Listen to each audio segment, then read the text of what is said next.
We hear a lot about how better cycling and walking can save the planet, can make us healthier, but perhaps not enough about how it can deliver more homes and help us get the cold hard economic growth, which is what the sort of drive of this conference and the drive of the current government's mission is. Today I want to discuss whether better walking and cycling can actually help us build more homes, build them faster, build them in greater numbers and on less land. Or is this too good to be true? My name is David Milner, MD of Create Streets. Welcome to our session, Pedal Fast and Build Things. It's been made possible by our kind sponsors, Mike and Transport Experts at SLR. We are 4.3 million homes short, according to a number of bits of research. But the big question is how and where we actually build these homes. Again, there's been lots of talk, and I was at a very interesting event with Labour YIMBY about the numbers, and that's great. But now I think it's really time for us to look at how they're built, what they look like, where they go, and what goes with them as well in regards to building proper towns. Too often these are at the low densities, 19, 20 dwellings per hectare. They do come or need to come then with heavily subsidised new roads at taxpayers' expense. They don't give residents any choice but to drive by car, and with these densities you end up paving over vast swathes of the countryside. We did a bit of research that compared the two densities of the project we did in Chippenham versus the traditional kind of PLC house builder, and discovered that for 4.3 million homes, you're talking about 6 Isle of Wights of land to build all the homes at normal densities. If you can do this up to the sort of Poundbury or a little bit further actually, because there's a lot more you could do in Poundbury, you could get down to about 2 or 3 Isle of Wights, which I think potentially could be a lot more manageable. If we do carry on building the drive-to cul-de-sacs, we do risk stalling our housing targets, the speed of delivery, the chance for many of us here to actually get on the housing ladder. However, there is a new method emerging, a new type of transport planning called vision-led planning, which was great to see in the New Towns Task Force's report, actually on a number of different pages, as I was reading that on Sunday. Thank you very much, guys. This is a little bit unused at the moment. I think it's something we could explore to see if we can build these new towns or new places or new homes around active travel and public transport. Okay, so as I say, today is about active travel and accelerating housing and helping to drive that growth. I'm going to pause now. We've got quite the panel, so I really want them to do most of the talking. We have, in no particular order, we've got Boardman CBE, Chair of Active Travel England, Sport England, and Olympic champion cyclist, of course. We have Councillor Rezina Chowdhury, Deputy Leader of Lambeth Council, Champion of Healthy Streets, the borough where Create Streets is based. We see it, we've seen the rain gardens, the beautiful suds coming out the ground, and the safer bike lanes popping up around our offices. We have Mike Axon to my right, one of the leading transport planners, also a very passionate practitioner who's been sort of helping me personally on this journey as we lock in better transport to housing for the last 5 years, I believe. On my right, Councillor Shreya Nanda, Senior Fellow at Senior Social Market Foundation and Co-Chair of Labour YIMBY. And finally, we have Fabian MP for Leeds North East, who's Chair of the APPG for Cycling and Walking, and clearly one of the key parliamentary champions of this. So I'm going to turn to Mike first to help set out the problem in a little bit more detail. I've talked about the new car-dependent housing estates. Are cars slowing down house building? Well, actually, what I'm going to say about this is that what makes housing delivery difficult is this really insatiable desire, local or otherwise, to distill everything down to traffic convenience. Everything seems to point towards that, more so the little tiny subset of convenience for commuting car drivers. Now, I've generalised on this, but there's a lot of this happening and so it's a problem. This is particularly so when we're talking about new settlements or urban extensions, which we're working on at the moment. This is not a consistent approach with planning policy, because traffic matters per se have to clear a very high bar now to be of meaningful importance. And that's been demonstrated time and time again over the last few years at public inquiry. Nevertheless, it happens. What actually matters is accessibility. It's sustainable and inclusive day-to-day living. That's what matters. That's why transport is not a subject in its own right any longer. Dave, you mentioned vision-led planning. Vision and validate, we used to call it. That's actually very simple. It's the old-fashioned way of designing best communities, not being prevented in doing so by this fear of short-lived driver inconvenience. It's not anti-car, it's just setting the balance slightly differently. Now, this vision-led mindset that we've been promoting jointly This does enable quick delivery of new settlements or urban extensions, unconstrained, which is what happens often by expensive, time-consuming, carbon-generating new road infrastructure. It enables minimum tarmac, and I've gone to maximum gentle density, I think is what you were talking about. So that's what we are trying to achieve in the UK at the moment. It's a mindset where settlements are actually designed primarily for local living, which we've been doing for thousands of years. It's where we say new design means that the primary movement network is the active travel network, alongside which there may be some roads. And this is what many of my developer clients actually want to achieve, because it's good for business as well. It's not new. It doesn't actually need a change in culture. It happens now, but not everywhere, and that's a bit of a problem. For instance, there's no need for a 3-year delay in getting planning consent, eventualist inquiry on an allocated site for an urban extension, because the local highway authority wanted an unfunded £50 million road scheme to be delivered first, as we found at Pen Warburton. Won that inquiry, by the way, that's now being built.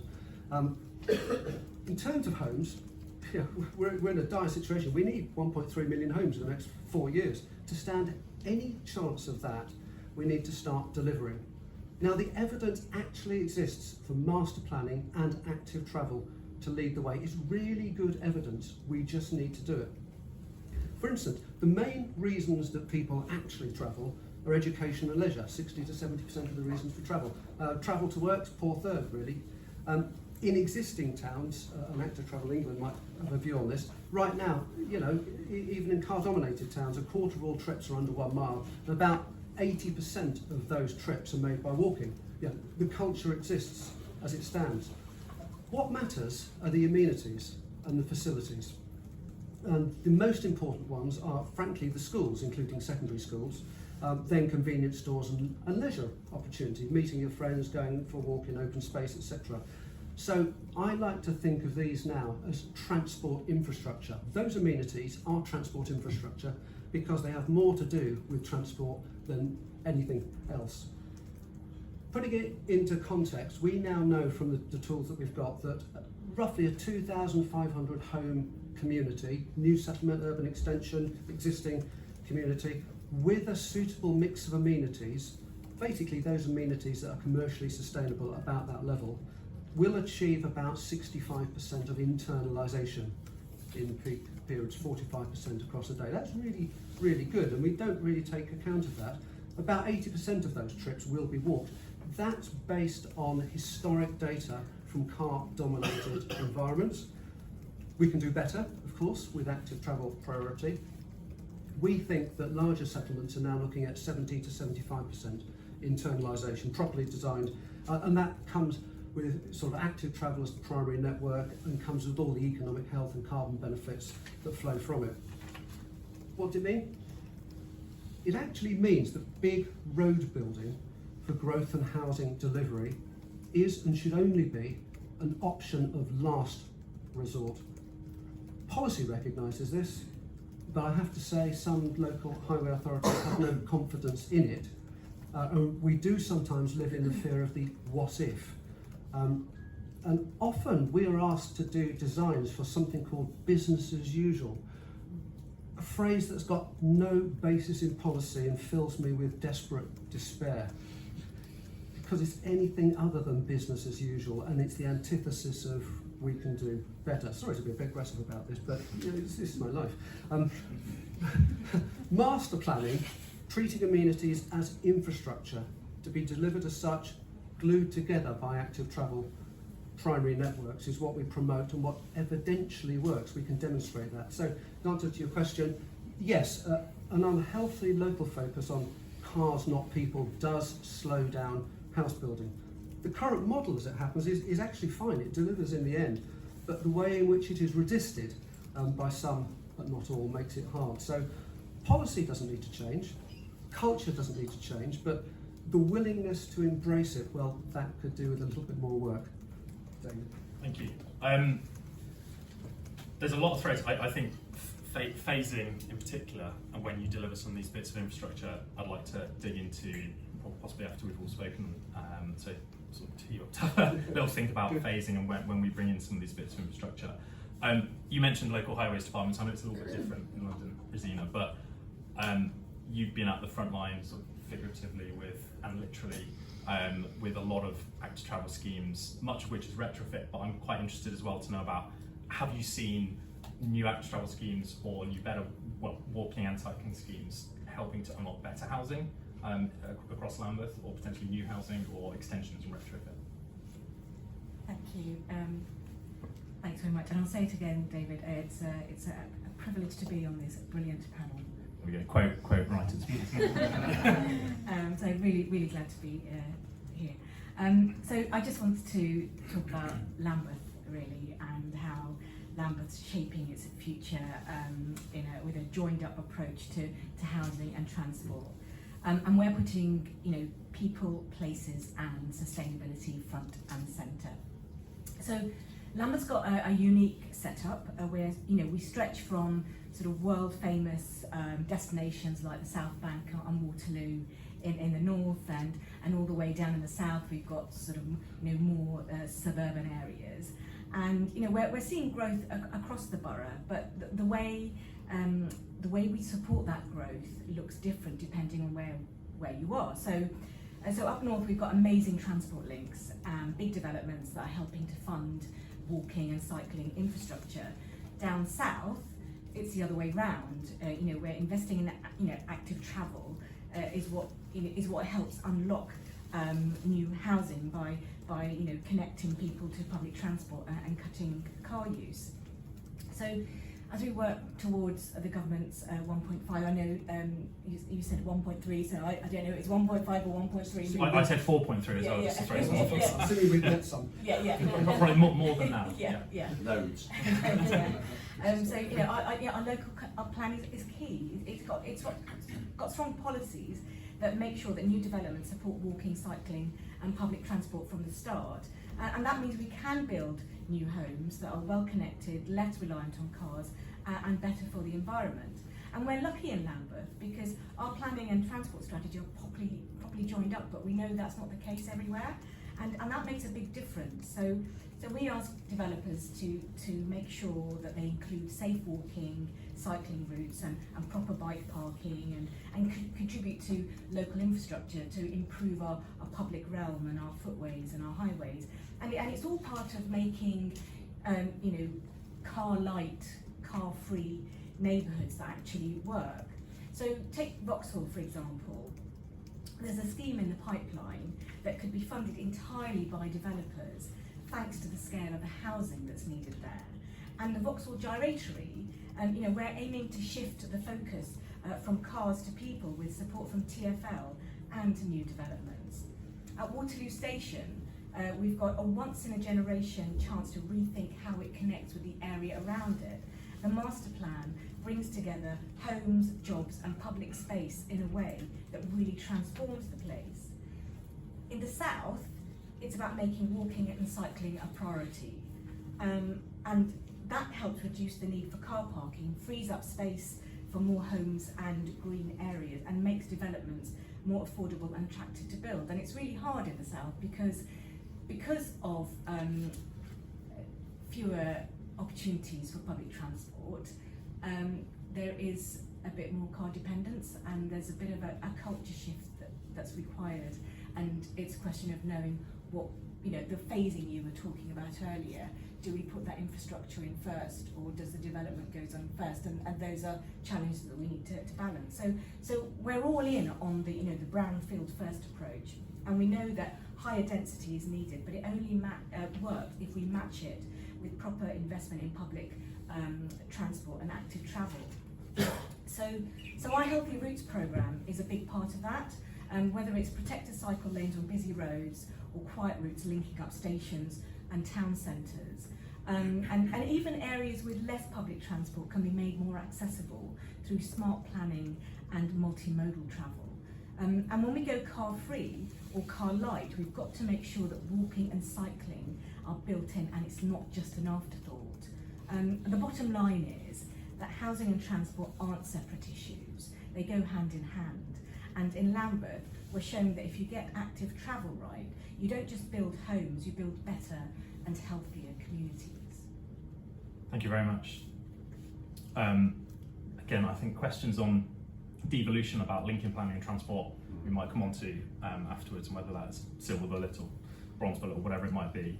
I definitely want to get onto that, and I think there's something more afterwards in our discussion about public transport and cycling, which can be sort of friend or foe, to coin that phrase as well. Chris, I'd like to come to you next with the sort of the carrot and the stick and the power that Active Travel England might have in this.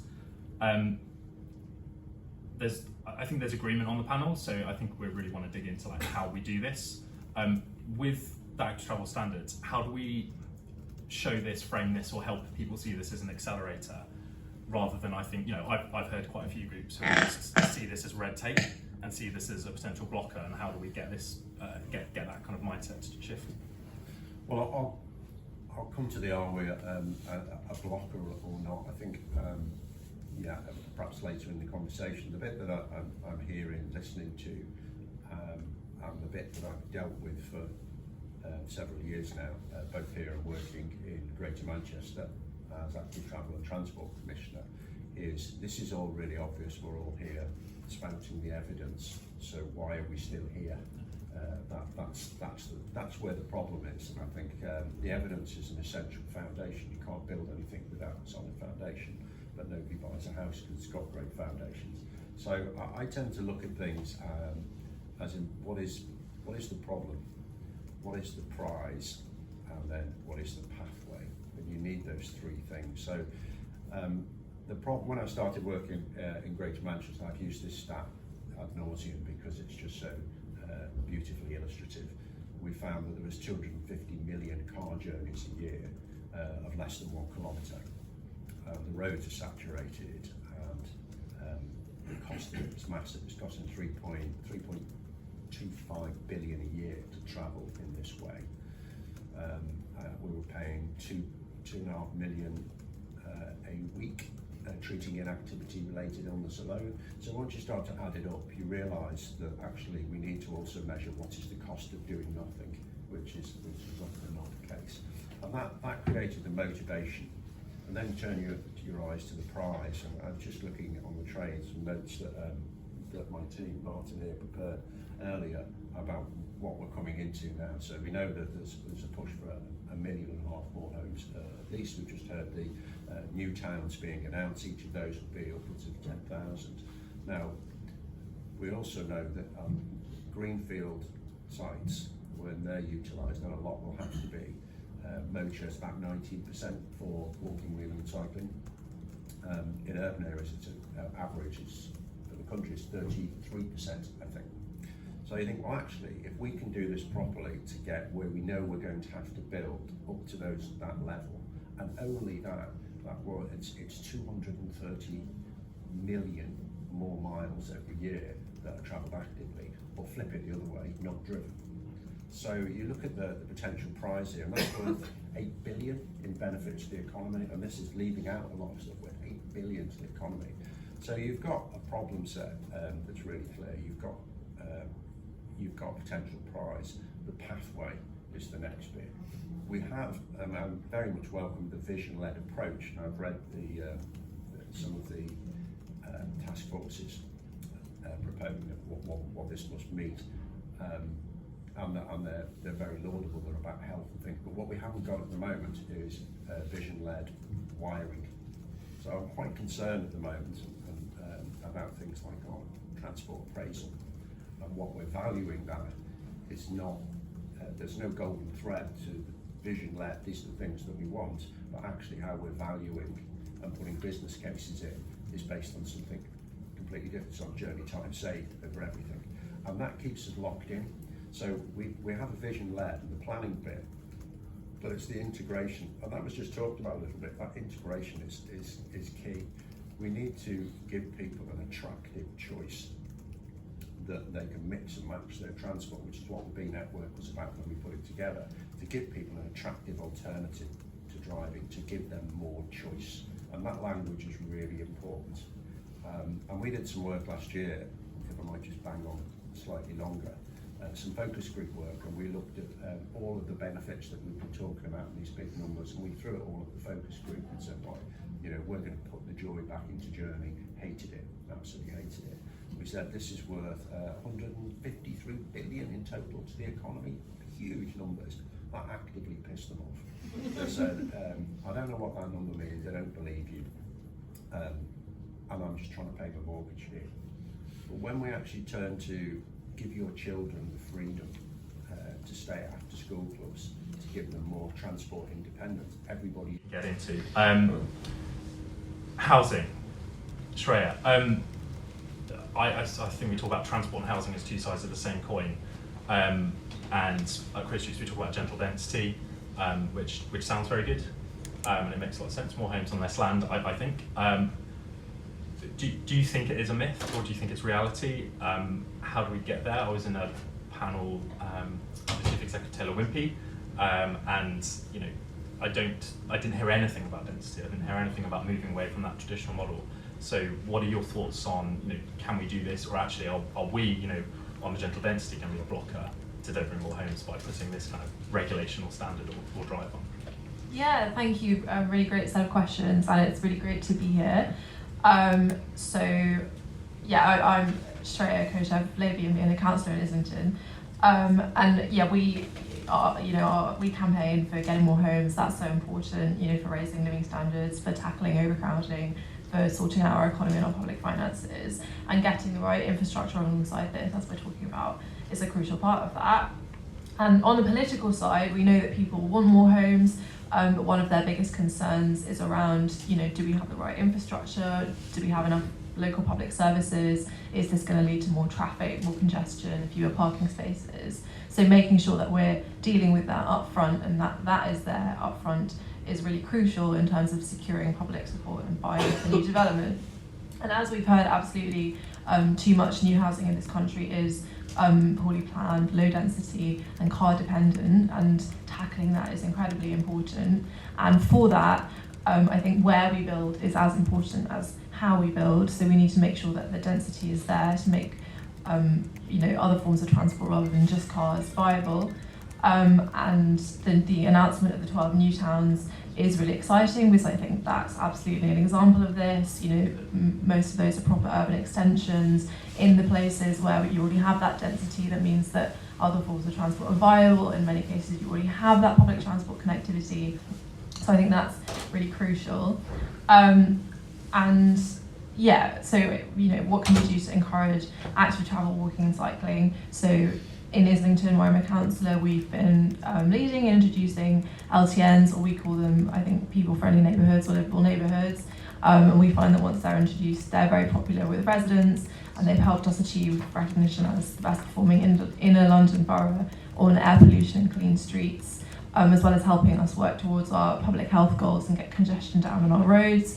We're also working with TfL to invest in protected cycleways across the borough. So yeah, in terms of tackling that low density car dependent sprawl, you know, getting that investment, whether it's public transport or active travel, is incredibly important. Absolutely agree with the point about how we appraise transport schemes. I think there is a problem where lots of our cost benefit analysis is aimed at you know, assessing projects which are fairly small scale and marginal, and saying what's the marginal impact of this, but where projects are transformational, like the Crossrail, the new Crossrail line in London, it's much harder to appraise that. So I do think that's something we need to look at, because the growth impact of all of these schemes is incredibly important. So it's really crucial that we're getting that investment there. And then I think I'll stop there.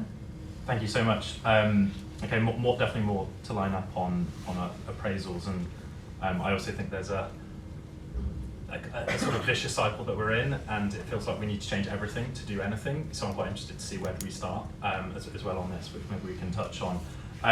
Finally, for sort of opening words and statements, I'd like to come to Fabian for a view from Parliament, a view from the APPG. You know, what's your view on, are we going in the right direction? Are we managing to bring in active travel and house building, or is this, you know, like just a sort of a wish from our side, and a wish to see us get to those densities through walking, cycling. How do we, and how would you sort of recommend to advocates and campaigners as well, that we embed these policies into new homes, new towns, new developments? Well, thank you very much, David, and thanks for inviting me onto the panel at the last minute. Always a pleasure to be with Chris. We've appeared on many panels together, and Rezina again, and obviously lovely to meet both of you too. Thank you very much for your comments. And some of those comments have actually answered some of your questions. I think we're at the start. You know, we're only, I mean, people keep saying this, but we're only a few months really into this Labour government. We've got nearly 4 years to go. Now, it's really important that we put into operation the policies, the ideas, and make them a reality before we have to face the electorate again. Otherwise, we'll be accused of doing absolutely nothing. But then that happened a year ago when I was canvassing in some parts of this country, and I was told on the doorstep, "You've been in power for 3 months and you haven't stopped the small boats yet." It's disgusting. So that wasn't far from here. So before I just start with the remarks that I've got written down, I just want to put one thought in your minds about housing. It's not just where we build it and how we build it, it's what we build too, and it's the affordability. Because the housing market has gone in 50 years from a mix of what we used to call corporation housing in Leeds, council housing, public social housing, and owner-occupied or mortgage-led housing, people buying their own homes, and of course the private rented sector, to largely mortgage and people purchasing and the private sector, which has not been challenged by the social sector, and therefore rents have gone sky high. And just one statistic will give you an idea of why there's a problem right now. So in 1959, nobody will remember 1959, not even me, I was 4. My parents bought their first house in northwest London. It cost 3.5 times my dad's salary as a trainee solicitor, and he was 38 years old. That same house now, if my daughter, who's 38 years old and is a primary school teacher with some years' experience, she wanted to buy it, it would cost her 35 times her annual salary. That gives you an idea of the kind of crisis that housing is in, because of the proportion of disposable income it takes up. So we have to address that as well as the active travel side. Let me just refer to my notes if I may. So, and I'll try and answer the questions, David, that you put. So it's great to be here, very experienced panel, and we're here not only to tackle the growing question in front of us, but one I think that's absolutely pertinent to the Labour government's agenda. And the pledge to build, and I've got 1.5 million homes down here, Rezina, as well, in this Parliament wasn't taken lightly, of course, and I don't think it's enough actually, but it was well thought out and based on vast changes to planning laws that needed to unlock our house building industry from the shackles that were placed on it by the Tory governments of 2010 to 2024, 14 long years, and I remember them well. And that's why we're right to say that this is a once-in-a-generation opportunity to link house building to active travel. Now, linking people's homes to travelling by bike, e-bike, wheeling, walking, it's an investment, as many of you said, especially Chris, because I've heard him say it before many times, it's an investment in public health as well as in our environment. And done correctly, done right, it will clean up our air, support people's mental and physical health, and put money back into the pockets of commuters, and save a vast amount on the NHS too. But we have to start with the right technology to build homes quickly, effectively, and with clean energy at the very heart of that policy. Back in 2023, I visited a very interesting factory, and it was called Ilkley Homes. Not in Ilkley, by the way, Ilkley. A firm in North Yorkshire that built modular housing. And they're built in a factory, as you probably know, I'm probably telling you what you already know, not on their eventual site. And they're manufactured usually in sections by floor in the factory. Once completed, the modules are transported to their final location on vehicles and assembled to form a house, however many stories you want to build. The site has to be prepared, of course. The mains connections for gas, electricity, internet, so on and so forth, water, drainage and sewage, all have to be connected. But they're already built in to the manufactured floors and units. Ilkley Homes work with energy companies to install solar panels in every home that they built. 4 homes were built every single day in this factory that was several times the size of a football pitch. And that means that the homes themselves have almost zero energy bills. we're talking about 90% lower bills. So not only can we build the density and make sure people walk, wheel, cycle, use e-bikes to connect through the new housing developments, but those energy bills, can you imagine saving, if you're paying £2,500 a year at the moment in a conventional property, suddenly that drops to £250 a year. What a difference that makes to the family budget. And that comes back to the cost of housing as a proportion of your disposable income, and how we can make people better off without actually raising inflation or the cost of employment.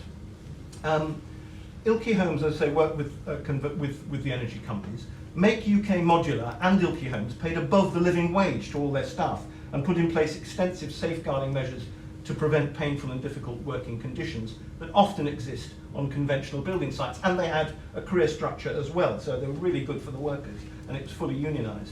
Modular housing, as you know, as most people in this room will know, is an exciting opportunity, I think, to address some of the most pressing issues of today's housing crisis, such as the skills and labour shortage. This would be purely a factory-led process, as opposed to traditional builds, which can be reliant on the groups of skilled tradespeople that are in very much short supply right now. Now, traditional house building often also relies on the weather being good to fair, and for a climate such as ours, significant time is often lost, you don't need me to tell you this, especially on this panel, buildings on a building site from scratch. This is becoming even more relevant as the climate emergency gives us temperatures that are either too hot to work in or too wet to work in. Modular house building takes place, as I've said, under one roof and usually runs day and night shifts, so production is far more efficient.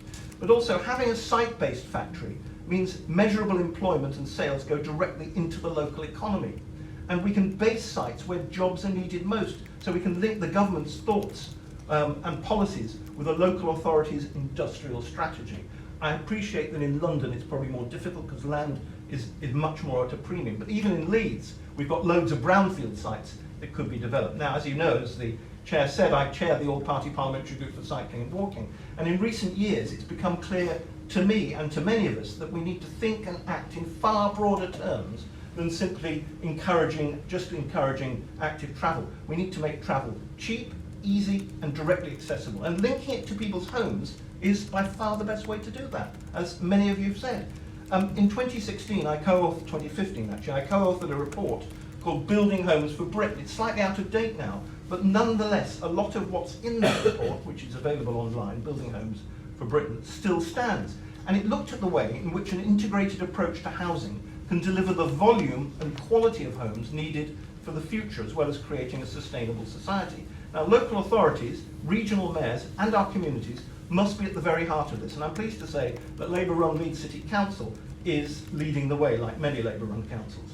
It's installed active travel neighbourhoods, initially in Chapeltown, which is in my constituency, and in several areas across the city. And there are clusters of residential streets near to main roads and new housing developments that are enclosed to restrict traffic and encourage active travel, walking and wheeling. These measures discourage and deter rat running through residential streets, prioritise cycle lanes and make it safer to walk, wheel and cycle. And these initiatives are very popular in Leeds and are growing. Now, as e-bikes themselves become more popular and the government clamps down on illegal modifications of them, see the All-Party Parliamentary Group report on that, Leeds is incorporating these measures into its house building programme, in which 4,500 homes were built in the last year alone. And the decision to implement these measures in new council estates are political decisions that only Labour councils have taken. We're all too familiar with the ways in which poor housing exacerbates social problems such as ill health. Sorry, I'm nearly finished. Such as ill health.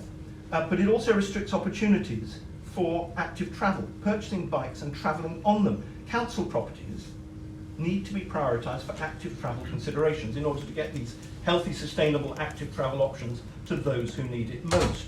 Urban areas with high population density and the worst air pollution.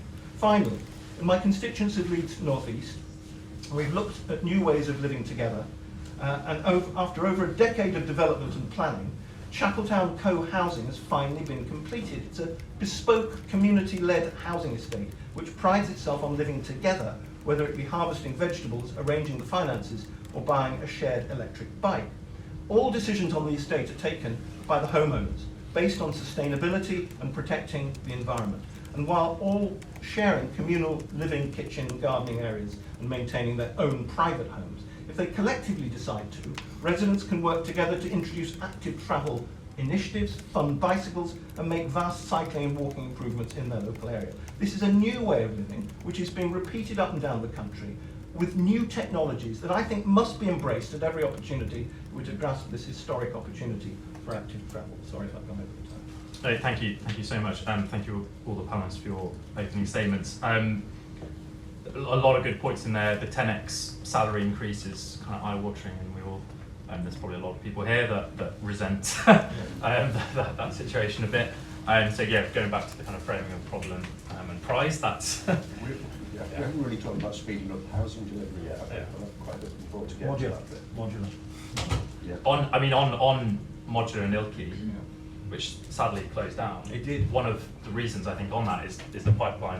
They couldn't get that pipeline on tap fast enough to sustain the throughput. If I may interrupt you, David, it was the investors, because the Tory government removed the housing targets, and it was the housing targets that drove the capital investors to invest in the working capital, which is huge for that kind of development. Okay, I want to get on to some questions. We definitely obviously want to talk about the accelerating and phasing. Just on names sort of who aren't in the room, we don't have a developer on the panel. So one of my questions, I guess, is, are developers the problem?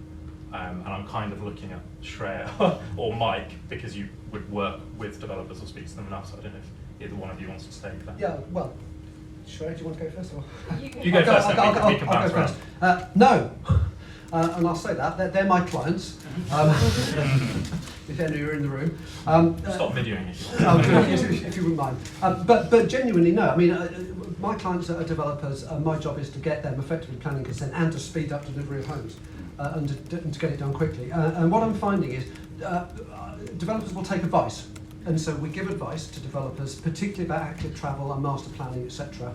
You know, for instance, I've got developers now that are saying we're actually quite keen on looking at different character areas, no on-plot parking, mobility community hubs, all of those sorts of things. We want to put that in our developments. And the resistance I'm getting is not from them.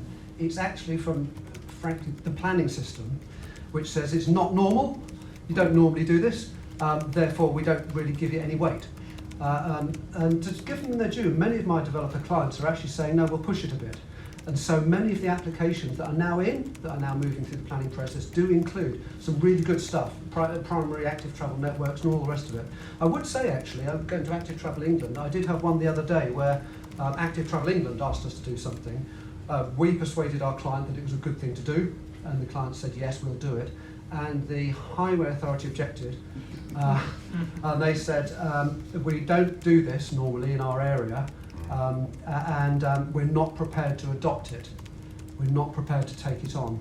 And as a result, we gave in. Active Travel gave in, we gave in, and we went back to the sort of norm. So, no, it's not. I've seen plenty of developers that are really keen on doing what they call, everybody calls it this, exemplar schemes. They're really keen on being seen to be the leading house builder in this sort of stuff, and they are doing it. What I would say, though, is that when you get that sort of buy-in from developers, the critical thing here is to enshrine it in legal agreements. I'm not being nasty to developers or anybody else, but the delivery team is different to the planning team often in a sort of house builder organisation. It's very clear if you've enshrined the detail in a legal agreement, and it often means putting the facilities on day one, basically, putting the active travel connections on day one. That's normally what I would like to see in legal agreements. Sorry, I went a bit off. No, yeah. Just before you come out, I mean, on this scheme, that was, that's a classic case study that I think we hear about. Let's dive into that a bit more. What do we do when we come up to these situations? And it might not be, okay, let's all just get in a room and keep banging the drum, but what do we structurally need to change to actually, when we have active travel, you've got the developer, you've got the investor, everyone's on board, and then Highways comes in. How do we change this? Well, I think what you clarified there, coming back to the point at the start about wiring, is we've got, or to make some examples, we've got two different sets of rules there, and there's the opportunity is to mesh those things so we're all prioritising the same things, so you get the outcomes that we want. And I think that's key. I mean, we know that in our first 3 years, active travelling was a stat com when we've looked at about 4,000 consultations, about 1 million homes at the moment. The biggest thing that we were asked for is pre-app advice, to be able to tell us how to do this right in the first place. So there's an appetite to do it, and so we're now mobilising to deliver that service. We're stopping looking at big 5 hectares part of our statutory consultee role. Anything over 5 hectares or 150 homes, we're going to stop doing that and put resource into that pre-app advice. And I think, the developers aren't the problem, if I might just extend this slightly.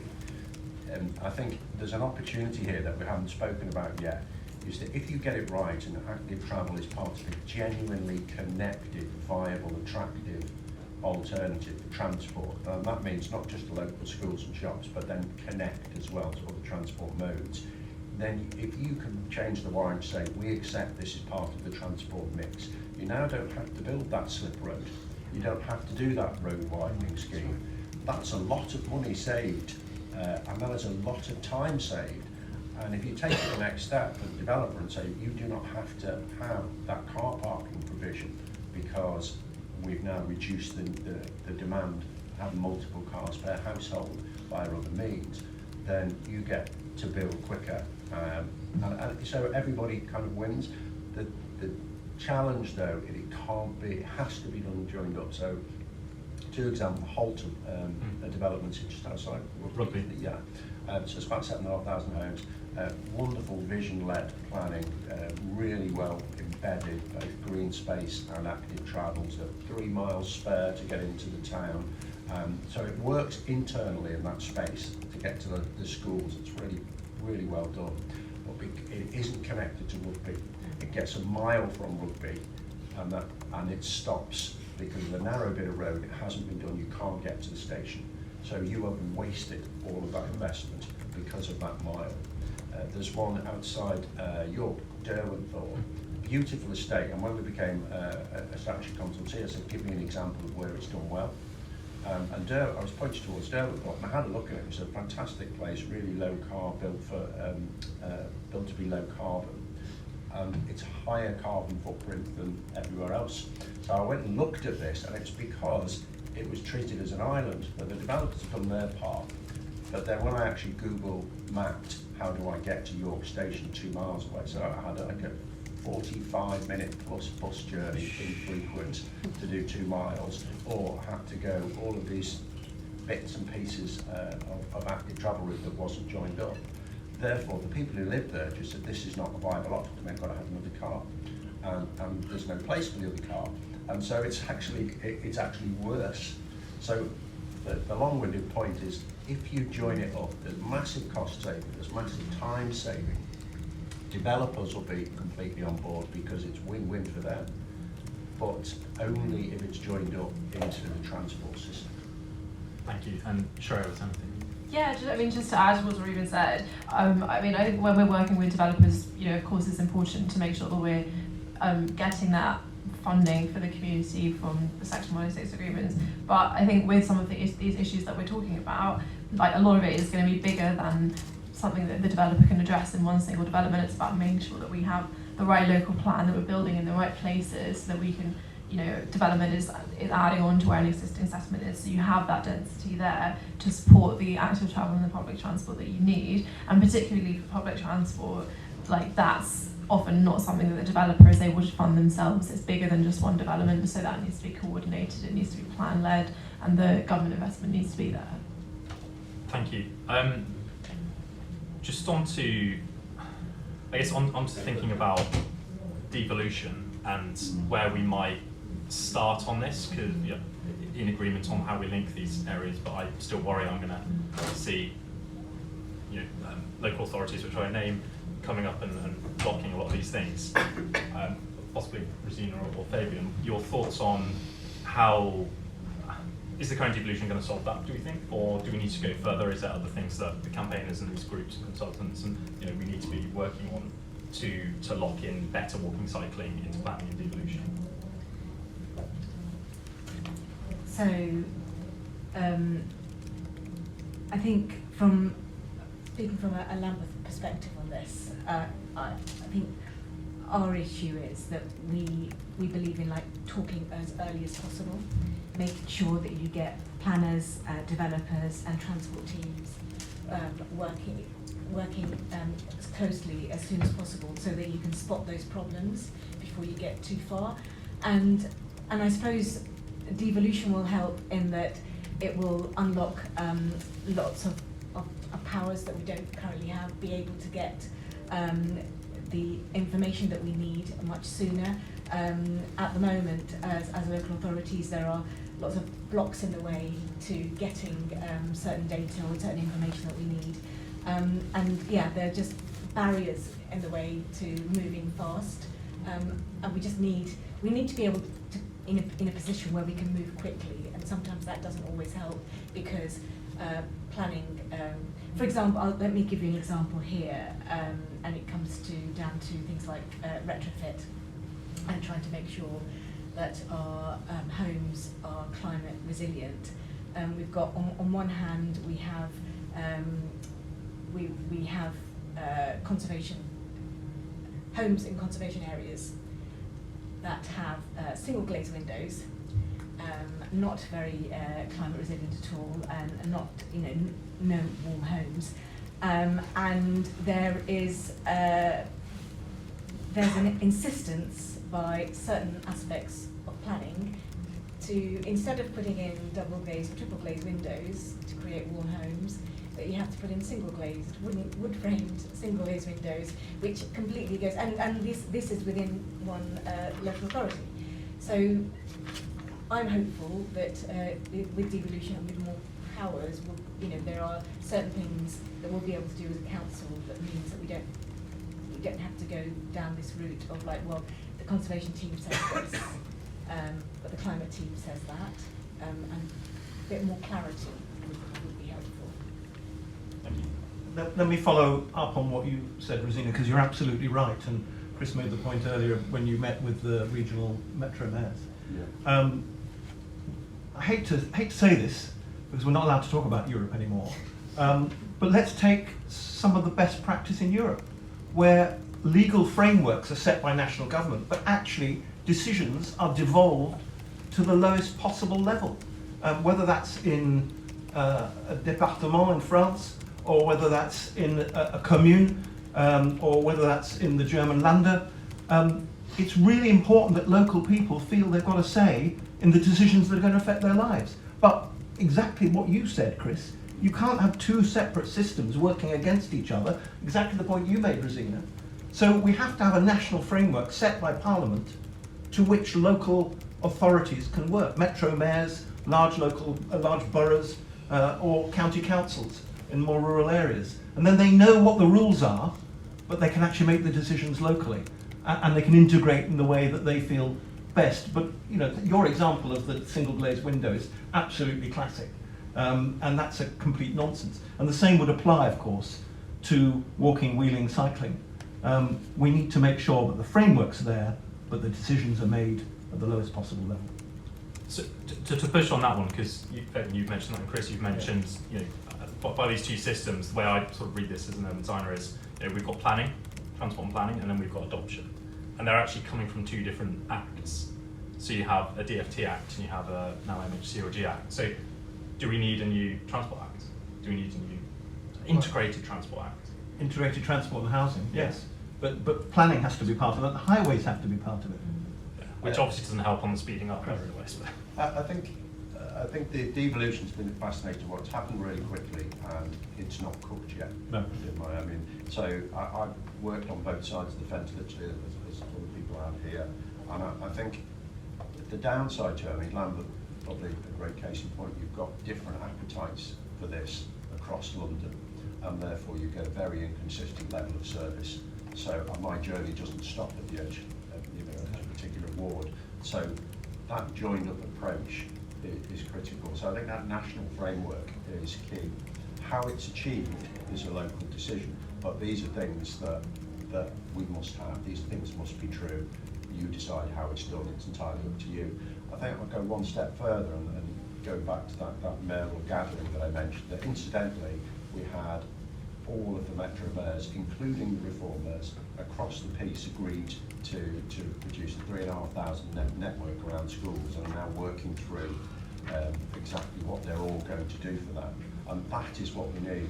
The beauty of that, it was a locally designed framework, as it were, a locally designed national framework, so that people on the ground knew what they needed to deliver. Where they actually needs to work the other way is you need air cover. So if you're a regional mayor, you can't say I want control of all the roads, because you'll get Bolton roads for Bolton people over my dead. So you have multiple highway authorities. But what the public needs is a consistency across the entire region for their travel. So that's where national government has got to say, do their bit actually to help with that local decision making and overcome those local pressures. So devolution for me is a massive opportunity if you can get that consensus. National government has to make sure there must be transport choice for everybody in the country. Children must have the option to travel to school under their own steam safely. You work out how that's done, but you have to do it with your devolved transport sector. You've got Andrea Jenkins to agree to that. I've got Andrea, I quite liked Andrea Jenkins. I had to work with her. It was not something I was expecting, but She was a Leeds MP. And it's Luke Campbell as well, isn't it? Luke Campbell signed up to the school streets. also signed up, yeah. Yeah. No, I couldn't agree more. I think we get a bit nerdy looking at the audience, but I do think the national development management policies, that sounds like the sort of framework that we might be talking about, where you're setting, you know, look, this is our ask, this is our minimum ask from the top. Go and deliver it in 20 different ways down at that devolved point of view. Right, I do have lots more questions, but a lot of people here probably came to ask some questions. I can see fingers starting to go up already. Let's take questions, and I think we probably just do one and do some quick fire questions going in. Dan, I'll get to you. You were first, and then Jack, I'll come to you afterwards. Thanks so much. I'm Dan from Walk Wheel Cycle Trust. Until yesterday, we were called Cycle Trust. You're going to have to say that for a little while. We're best known for those old railway paths, including the Bristol to Bath one, which has unlocked a load of housing along that corridor, actually. But it's getting harder and harder to create that sort of scheme, because of the costs that the planning system, as it gets more complicated, providing. Would the panel support things like permitted development rights for those sorts of walking and cycling routes along disused railways, which are really popular schemes, and just to speed that up and hopefully speed up some housing in the process? Who'd like to say that? Yes. Yes. Well, I use one. I mean, over on the other side of the water, the Wirral Way, it runs up the spine of the peninsula, and because of that old railway track, I had a 6 kilometre safe route to the station. So when I went to work for Andy in Greater Manchester, I thought I'll park the car up for a couple of months, and because I have this pack, no matter how late or what the weather's like, I've got consistently safe pack. And after 2 months, I thought I'll sell the car, I'll get another one. And that lasted 5 years. But that 5 years was only because of one of those packs. Yeah. And then you start to think of the utility of that. And just to touch back on the wiring, that isn't valued at the moment. Yeah. It isn't valued. It isn't in our system where actually this is reducing carbon. That's 14,000 miles a year not driven, and all of the other benefits that we've got, and to use them as feeders, certainly on a peninsula, to link people up to local transport service. And the Spen Valley Greenway is the same. The Calder Valley Greenway, all these, and the one from York to Selby along the old railway line. That's fantastic. So if anybody knows those areas, I mean, they absolutely go along with what Chris said. Love those routes. So there's one suggestion on speeding up as well. If we you know, that could be an interesting national campaign to actually just start having this as a default right to do, and then you know those delivering it are going to save potentially half their costs. We had some more. Sorry, Jack, I was going to come to you next, wasn't I? And then I'll come to you next. Sorry, I was just going to go. Mark, please. Jack in the white blue. Yeah, Jack from a councillor in Wandsworth and work for Fusion Media. We've done some work with Fabian on the APG. Slightly sideways question, but a lot of what I see coming to licensing committees, like big corporation, multinational companies, kind of flooding high streets, obviously in an urban environment. I saw Pret the other day very proudly say that they were going to have their first drive-through. When we're looking at these developments and considering the active travel and, you know, access to healthy food go hand in hand, what do you think the government can do to make sure that when you have these big developments, the urban sprawls, that the businesses that are able to afford taking a risk, I guess, in some of those areas are businesses that are going to work within the local community, deliveries by cargo bike, etc., rather than just big companies that obviously don't have those things? Who'd like to say I'm not sure I can speak to that. that? Yeah. Well, Rezina possibly might well, be. so yeah, I mean, the idea of having a Pret having a drive-through is just shocking. I mean, and they're owned by McDonald's, right? McDonald's have drive-throughs, so maybe that makes sense. So I was just going to say, and also plug Lambeth on here, because we're trialling a net zero freight hub in Waterloo.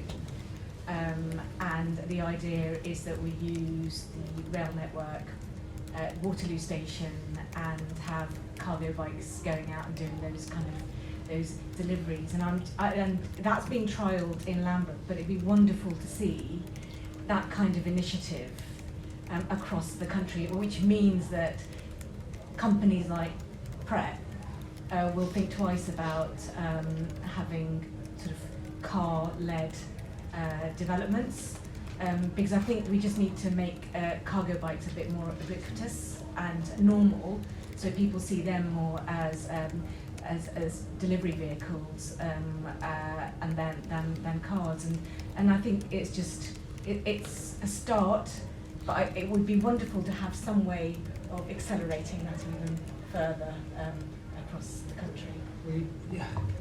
You lost me on Pret doing drive-throughs, to be honest. Just to say, it is very early days yet, but we are looking in bigger new developments, putting micro-consolidation centres in, so all your deliveries go to one place and do exactly as you said, just as Barcelona's tried doing with its sort of super blocks, etc. It's not really the answer you want, but there's a little bit of thinking going on around that.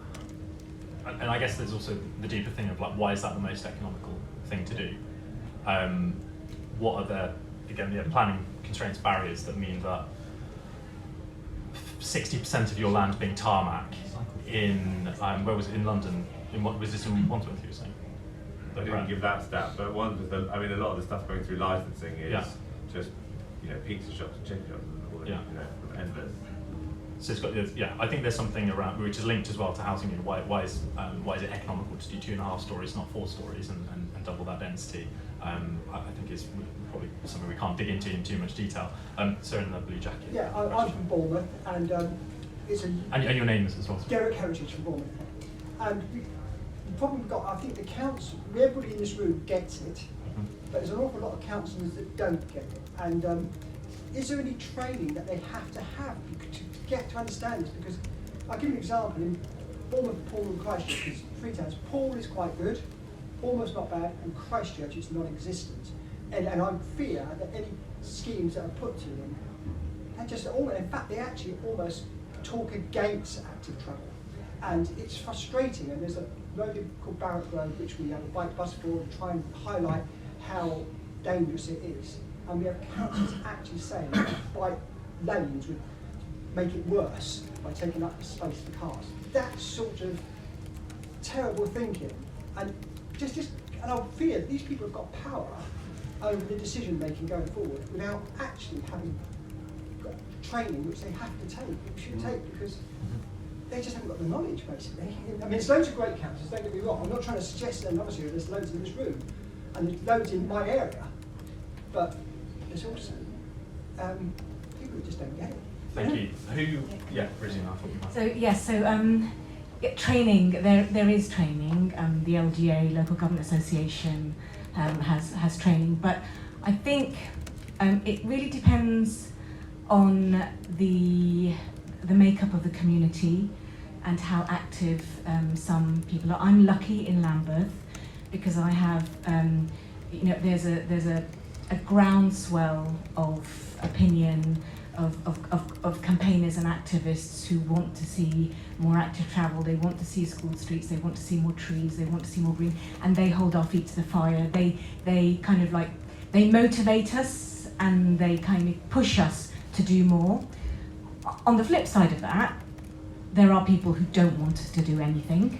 They don't like that we're doing anything, and they will try and make it as hard as possible for us to do anything. I mean, like JR us or whatever, and that makes it difficult. And quite rightly, some councillors, some local leaders might feel quite nervous about doing, putting their heads above the parapet, especially if they don't think that people are supportive. So my advice is to, if you want things like this to be done, seed that support at ground level, encourage local activists and local groups to come together and have those conversations and start lobbying local councillors and local leaders to do something, because unfortunately local councillors only hear from people that don't like stuff. We never hear from people who want stuff. Recently, for example, at full council, we had a wonderful delegation from some school kids who were campaigning against SUVs. So they want to see councils do something about those big cars because they're dangerous and they don't like them and they're unsafe. And those children came to full council and they addressed full council and they put such a compelling argument to us all. It was very, very emotional. It was really strong. And even those hardened hearts who love their big cars could see the argument. And I think it's about making sure that local leaders hear those voices. Often it's the vocal minority and the people who don't like stuff. They are heard, and then they have the temerity to say, but you don't listen to us, you go ahead and do it anyway. And what would really help is hearing from people who want us to do stuff. So that's why, how I'd answer that question. Thank you. Chris, you want to That last point I think is absolutely bang on, and it was the point I was making around the focus group. It's that councillor. Councillors are the most powerful people in the country because they're the ones that ultimately get the go-no-go in a local area and scale that up. That's the whole country. So that councillor also, first of all, what do they care about? Because you could almost bet your bottom dollar this speaks to something they care about, be it children's safety. I mean, that is an excellent point. When you get a child in front of you saying, why can't I ride or scoot to school? I want to do that. Most politicians would think, actually, that's something, if I'm fighting for that, people around me get it. You don't actually have to talk about the activity, it's their freedom, their future, etc. So the language has got to be right. It's got to be about saving household money and translate what we're doing into a language that they can use when they've got somebody angry. You're talking about taking the car parking space away outside their house. Something that they can actually take to that person that will either connect with them or at least they would want to stand up for it. And we just haven't paid enough attention to this. We do the evidence, we talk about cycling and walking. I've already got something in my head that says that's not me, I don't like that thing. So what do I like, what do I care about? That's the language that we need to speak. And I can't make that point more clearly. That is how we got all the mayors to come together, is because they wanted every child in our area to have the choice to get to school under their own steam. We want pavements to be usable and want to be used by a parent with a double buggy. Not ban pavement parking.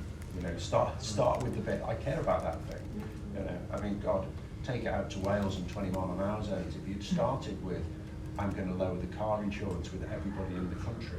Can you imagine the reception that would have got? We've got to find the language that connects, and it's there. And I think that probably some absolute gold dust tips as well when you're in a kind of reform threat context, and I know we are when we're looking at transport, we're quite worried about the government itself not wanting to kind of bang on too much about walking and cycling, because it's just going to be seen as like working middle class. I think that kind of framing is so important. And Shreya, I feel like there's something around a kind of Labour YIMBY and cycling YIMBY movement. It's quite a flip if you say you're going to stop my children travelling on their own. I'm being denied something that across the channel kids have as just normal. Then actually you're flipping it the other way. Yeah, brilliant. Right, lots more questions. I'll go to you. Yeah, thanks. Kate Charrington, Chartered Surveyor, Historically Valuer.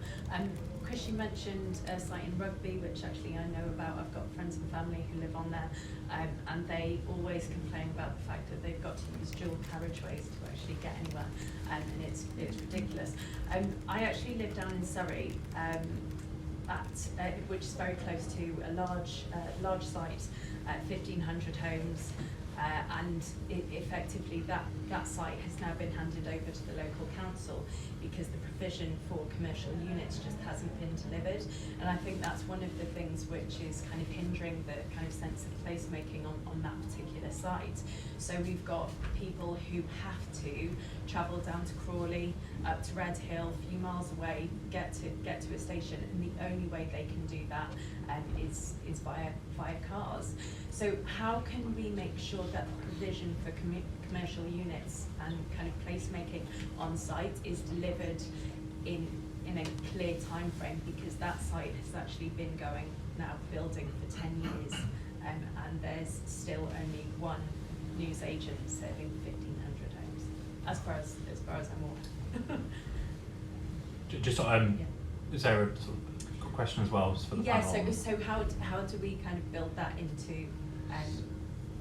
So, yeah, it has been a problem with things being promised and not being delivered, and that's why nowadays what we do is I literally call it infrastructure, and I make it an actual legal agreement now that those sort of things have to come forward at a particular time scale, phasing often right at the very start, and frankly, it's a cost. You know, you don't wait for it to be commercially viable, which is, I think, what's probably happened with your development. You actually say this is a requirement, it's infrastructure. If it's not commercially viable, tough, it's a cost to the development. And that now gets enshrined in the legal documents. It's something that we did recently in Penwortham near Preston. Thank you. So. Hi, I'm Tom Bailey, councillor for Tynemouth, which is a suburb of Newcastle.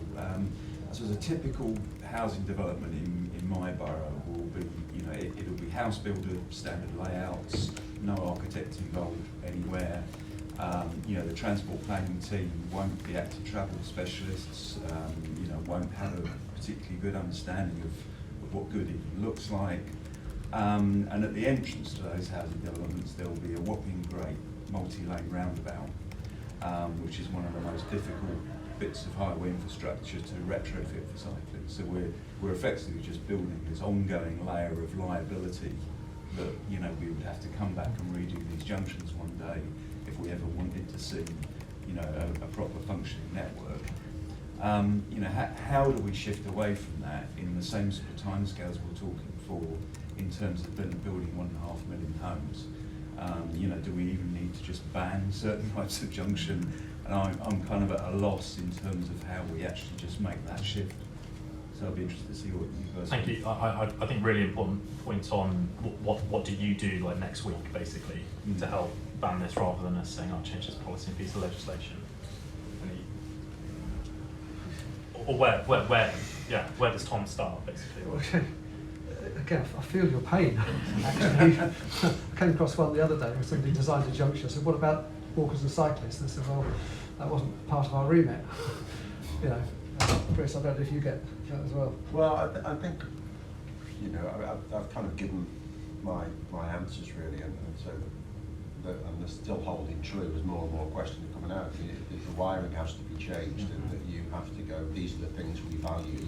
These are the things that national government says when you build new homes, and when these are the provisions you have to make, and these are the priorities. And at the moment, it isn't like that. And I think that's the bit that we need, that actually says these are the provisions that we require. You have to do it. It's got to be mandated. So it's not next week, though, does it? Yeah, well, that's it. Who's going to mandate it? Yeah, you're screwed locally. Sorry. I mean, right now there's a DFT modelling and appraisal rethink going on with Green Book, and I'm not going to say that's going to solve everything. It sounds, I think the more that can be fed into the team doing that, and urgency to do something a bit drastic, whether it's just mandated, removing these from DMR, the design manual for roads and bridges, which is kind of your enemy here, really. I think there's something quite quick and fast. Yeah, favourite ones we try and burn it when we go to those departments. Right, it's. I'm going to take one final question, if there is one. No? Yeah, one. Very, very quick, please, Sam. Yeah, very quickly. I mean, obviously, house building doesn't get talked about at this conference, but the reason we're not building enough houses at the moment is because we haven't got enough demand, and not getting enough demand because people can't afford them. So that's the one thing that we've got before we start thinking about all these other things. But on transport, on cycling and active transport in particular, does the panel think that we need to invest certainly in safety has been so talked about, but security as well? So, if I'm riding my bike, I want to be able to store it somewhere. If I haven't got to store it, and that's where local authorities could come in and play a major part to provide that infrastructure, which is just missing.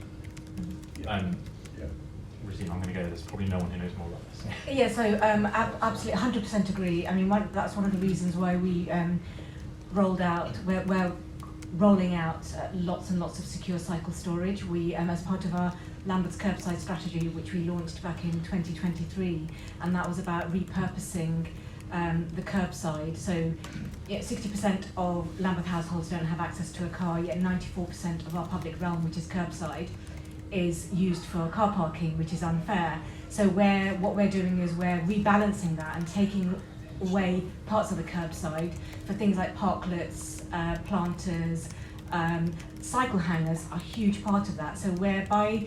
So this administration from 2022 to 2026, we will have installed 5,000 extra spaces for bikes. And the reason why we did that was some of it was demand-led, but also it's about where there's potential demand, because what we want to do is we want to encourage more people to cycle, but if they don't feel that they can park their bikes securely, they're not going to take up cycling. And the idea is that if you put it in spaces and across the borough, not just where we've got good cycling figures already, but in parts where people tend to be more car dependent, we're putting them there to get that modal shift. And the other thing I was going to say is that we're just finding that people living in shared properties, in flats where there's no storage, that's what puts them off owning a bike.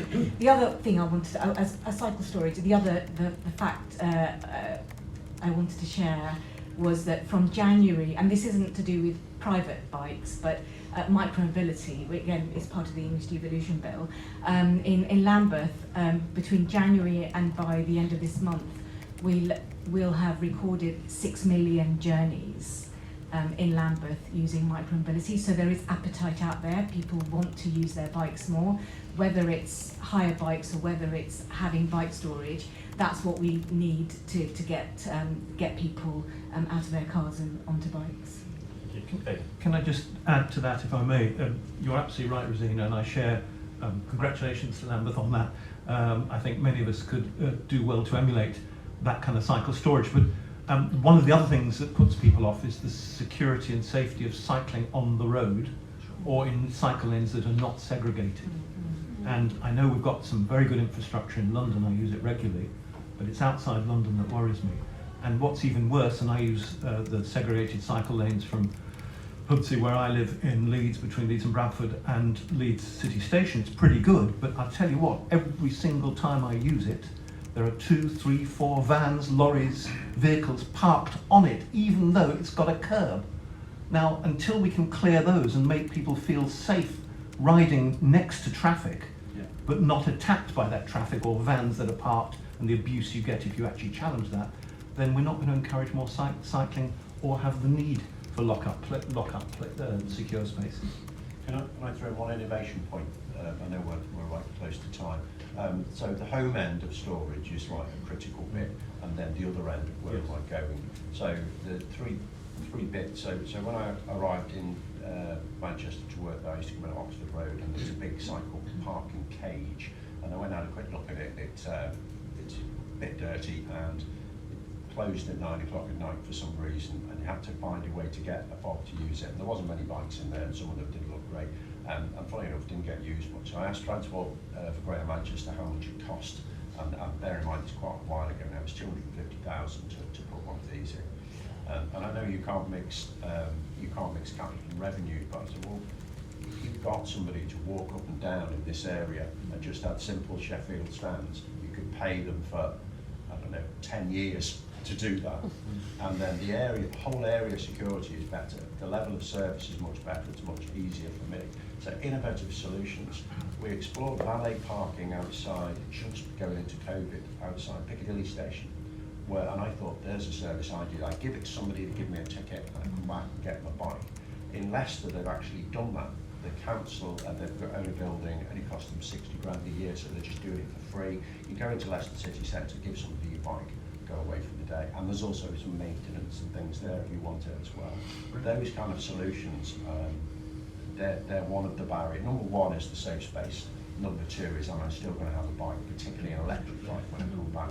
So we really need to think about the parking thing as the probably top 3 barriers. Thank you. Right.